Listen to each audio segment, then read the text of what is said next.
काय विश्वास भाऊ, आज उशीर झाला कामावर जायला? आज गणपतीची तयारी चालू आहे ना, तर मग तेच करून आलो. खूप मेहनत आहे तुमची विश्वास भाऊ. रात्रीचा दिवस करता पण काम काही चुकत नाही.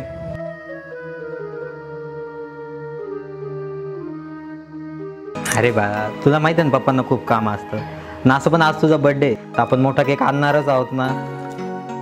हो ना. आणि माझ्या बर्थडेला काय मग? अरे मम्मी ना, असं नाही करायचं. चला सॉरी बोला.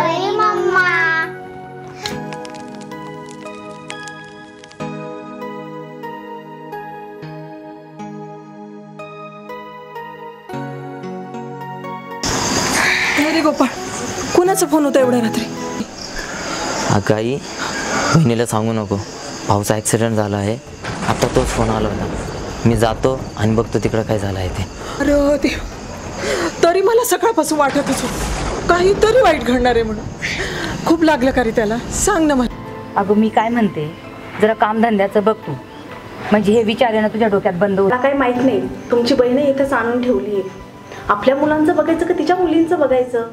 आणि ते काय मला काय माहित नाही. जे झालं ते झालं म्हणा. आता जा तुझ्या सासरी वापस. तिला सांगा तुमच्या बहिणीला असं. कामिनी,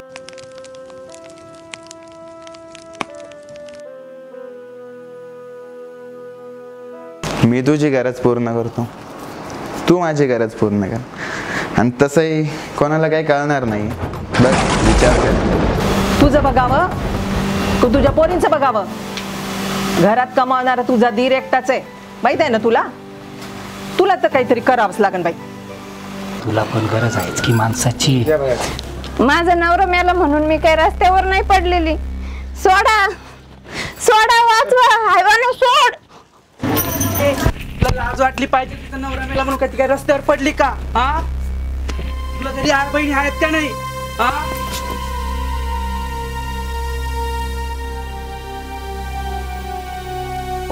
खुळे मॅडमची जागा रिकामी आहे, त्या ठिकाणी आपण त्यांची नियुक्ती करू आणि त्या गौरी मॅडमला आपल्या शाळेमध्ये बोलवून त्यांचं सत्कार करू, त्यांचं अभिनंदन करूया.